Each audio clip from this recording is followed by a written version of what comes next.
അപ്പം പഴമൊക്കെ വാടി കഴിയുമ്പോഴത്തേനും അതിനകത്ത് കുറച്ച് പഞ്ചസാര ചേർത്ത് കുറച്ചും കൂടി ഒന്ന് ഇളക്കി അടച്ചു വെച്ചൊന്ന് വാട്ടുക. ഒരു ചക്ക കിട്ടിയിട്ടുണ്ട് കേട്ടോ. ഇത് കിട്ടിയത് രാവിലെയാണെങ്കിലും നന്നാക്കുന്നത് സമയം വൈകുന്നേരമാണ് കേട്ടോ. എനിക്ക് ഈ ചക്കയാണെങ്കിൽ വെട്ടണതും നന്നാക്കണതൊക്കെ ഭയങ്കര മടിയുള്ള സംഭവമായിരുന്നു കേട്ടോ. ഇപ്പോഴല്ല, കുറച്ച് കാലം മുമ്പ്. ഇപ്പം ചക്ക കിട്ടിക്കഴിഞ്ഞാൽ ഭയങ്കര കൊതിയാണ് കേട്ടോ. അത് പെട്ടെന്ന് കറി വയ്ക്കണമെന്ന്. ഇവളെ കണ്ടോ, എൻ്റെ കുഞ്ഞിപ്പെണ്ണിൻ്റെ ഫ്രണ്ടാണ് കേട്ടോ. അപ്പം ഗ്രില്ലിനകത്ത് കുടുങ്ങിപ്പോയതാണ് കേട്ടോ. നന്നാക്കുന്ന സമയത്ത് രണ്ടുപേരും വന്ന് എൻ്റെ ഒപ്പത്തിന് ഇരിപ്പുണ്ട് കേട്ടോ. ഞാൻ എന്തോ ചെയ്താലും രണ്ടുപേരും വന്ന് അടുത്ത് വന്നിരിക്കും കേട്ടോ, എനിക്കൊരു കമ്പനി തരാനായിട്ട്. ഇത് കിട്ടുമ്പോൾ എൻ്റെ മനസ്സിൽ ഭയങ്കര പ്ലാനിങ് ആയിരുന്നു കേട്ടോ. കുറച്ച് ചക്കച്ചോള എടുത്ത് വറുക്കണം, കുറച്ചെടുത്ത് എരിശ്ശേരി വെക്കണം, പിന്നെ കുറച്ച് ഉപ്പേരി വെക്കണം, 2-3 ദിവസമൊക്കെ ആയിട്ടങ്ങ് എടുക്കാമെന്നൊക്കെ ആയിരുന്നു മനസ്സിലെ പ്ലാൻ കേട്ടോ. പ്ലാനെല്ലാം ചീറ്റി ഇതായി പോയിട്ടോ. കുറച്ച് കഷ്ണമൊക്കെ നമ്മൾ കഴിക്കുന്നുണ്ട് കേട്ടോ, ഞാനും ഉണ്ണിപ്പെണ്ണും കുഞ്ഞനും. എൻ്റെ അടുത്ത് നിൽക്കുന്ന രണ്ടും ഭയങ്കര കുറുമ്പത്തരം കാണിക്കുന്നുണ്ട് കേട്ടോ. ഇടയ്ക്കിടയ്ക്ക് ഇങ്ങനെ ദേഷ്യം വരുന്നുണ്ട്. നല്ല ചക്കരക്കൊക്കെ ഉണ്ടായിരുന്നു കേട്ടോ.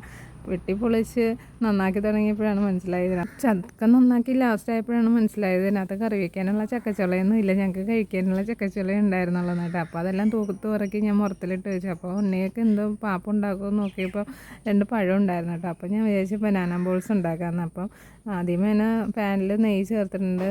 പഴം ചെറുതായിട്ട് നുറുക്കിയെടുത്ത് നെയ്യിൽ വാട്ടി കൊടുക്കണം കേട്ടോ. അതിൻ്റെ ഇടയ്ക്ക് ഉണ്ണിപ്പെണ്ണാണെങ്കിൽ ഭയങ്കര വാശി കേട്ടോ. അപ്പം പിന്നെ ഉണ്ണിപ്പെണ്ണിനെ എടുത്തിട്ട് ചെയ്യേണ്ട അവസ്ഥയായി കേട്ടോ. വേറെ ആരും ഹെൽപ്പിനൊന്നും ഇല്ലാത്തതുകൊണ്ടല്ല, ഞാൻ തന്നെ ചെയ്യണം. പിന്നെ കുറച്ച് നേരം അവളെ സമാധാനിപ്പിച്ച് കയ്യിലൊക്കെ എടുത്തുകൊണ്ട് നടന്നിട്ട് ഉണ്ടാക്കാനായിട്ട് തുടങ്ങി കേട്ടോ. അപ്പം പഴമൊക്കെ വാടി കഴിയുമ്പോഴത്തേനും അതിനകത്ത് കുറച്ച് പഞ്ചസാര ചേർത്ത് കുറച്ചും കൂടി ഒന്ന് ഇളക്കി അടച്ചു വെച്ചൊന്ന് വാട്ടുക കേട്ടോ. വാടി ഇങ്ങനെ ഒന്ന് പഞ്ചസാരയൊക്കെ ഒന്ന് മിക്സ് ആകുമ്പോഴത്തേനും കുറച്ച് തേങ്ങ ചേർത്ത് കൊടുക്കുക കേട്ടോ. തേങ്ങയും പഴവും മിക്സായി ഒന്ന് വെന്ത് കഴിയുമ്പോഴത്തേനും നല്ലൊരു മണമൊക്കെ വരും കേട്ടോ. അപ്പോഴത്തേനും നമുക്കൊരു ഏലക്ക ചതച്ച് കൊടുക്കാം. ഏലക്ക പൊടി ചേർത്താലും മതി, എൻ്റെ പൊടി ഉണ്ടായിരുന്നില്ല കേട്ടോ. അപ്പം ഞാൻ കല്ലിൽ ഇങ്ങനെ ഒന്ന് ചതച്ചിട്ട് ചേർത്ത് കൊടുക്കുന്നുണ്ട്. അതിന് ശേഷം പിന്നെ നമുക്ക് കുറേശ്ശെയായിട്ട് അമൃതം പൊടി ചേർത്ത് കൊടുക്കാം കേട്ടോ. ഒരു അരക്കപ്പ് അമൃതം പൊടി മതിയാകുമ്പോൾ 2-3 തവണയായിട്ട് ചേർത്ത് കൊടുക്കുക കേട്ടോ. എന്താണെന്ന് വെച്ചാൽ ഒന്നിച്ച് ചേർത്ത് കൊടുത്താൽ ഇത് കട്ട പിടിക്കാൻ ചാൻസ് ഉണ്ട് കേട്ടോ. അപ്പോൾ അമൃതം പൊടി കൂടി ഒന്ന് 2-3 വട്ടമായിട്ട് കുറേശ്ശെ ചേർത്ത് കൊടുത്തതിന് ശേഷം നല്ലോണം മിക്സ് ചെയ്ത് കൊടുക്കുക കേട്ടോ. അപ്പം ഇങ്ങനെ പാനിൽ നിന്ന് ഇളകി വരുന്ന സമയമാകുമ്പോഴത്തേക്കും നമുക്ക് തീ ഓഫ് ചെയ്യാം കേട്ടോ. ബാക്കി കാര്യങ്ങളൊക്കെ സിമ്പിളാണ് കേട്ടോ. ഞാനത് കുഞ്ഞു കുഞ്ഞു ബോൾസ് ആക്കിയിട്ട് പിന്നെ നമുക്ക് പാനിൽ തന്നെ കുറച്ചും കൂടി നെയ്യ് ഒഴിച്ചിട്ടൊന്ന് ജസ്റ്റ് ഒന്ന് ഫ്രൈ ചെയ്തെടുക്കാം കേട്ടോ. ലൈറ്റ് ബ്രൗൺ കളർ ആകുമ്പോഴത്തേനും നമുക്ക് തീ ഓഫ് ചെയ്ത് ചൂടാറിയതിന് ശേഷം കഴിച്ചു തുടങ്ങാം കേട്ടോ.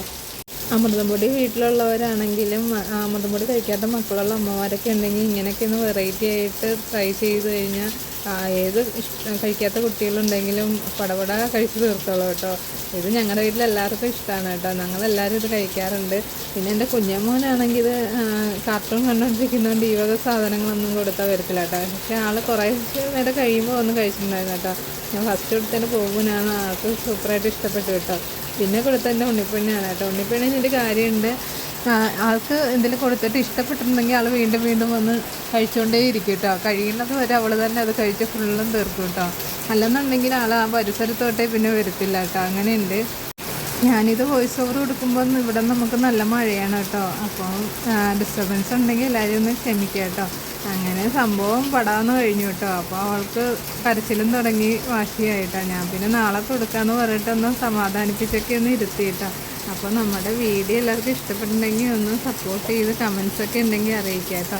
അപ്പോൾ അടുത്തൊരു വീഡിയോ ആയിട്ട് നമുക്ക് വീണ്ടും കാണുന്നവരേക്കും ബൈ.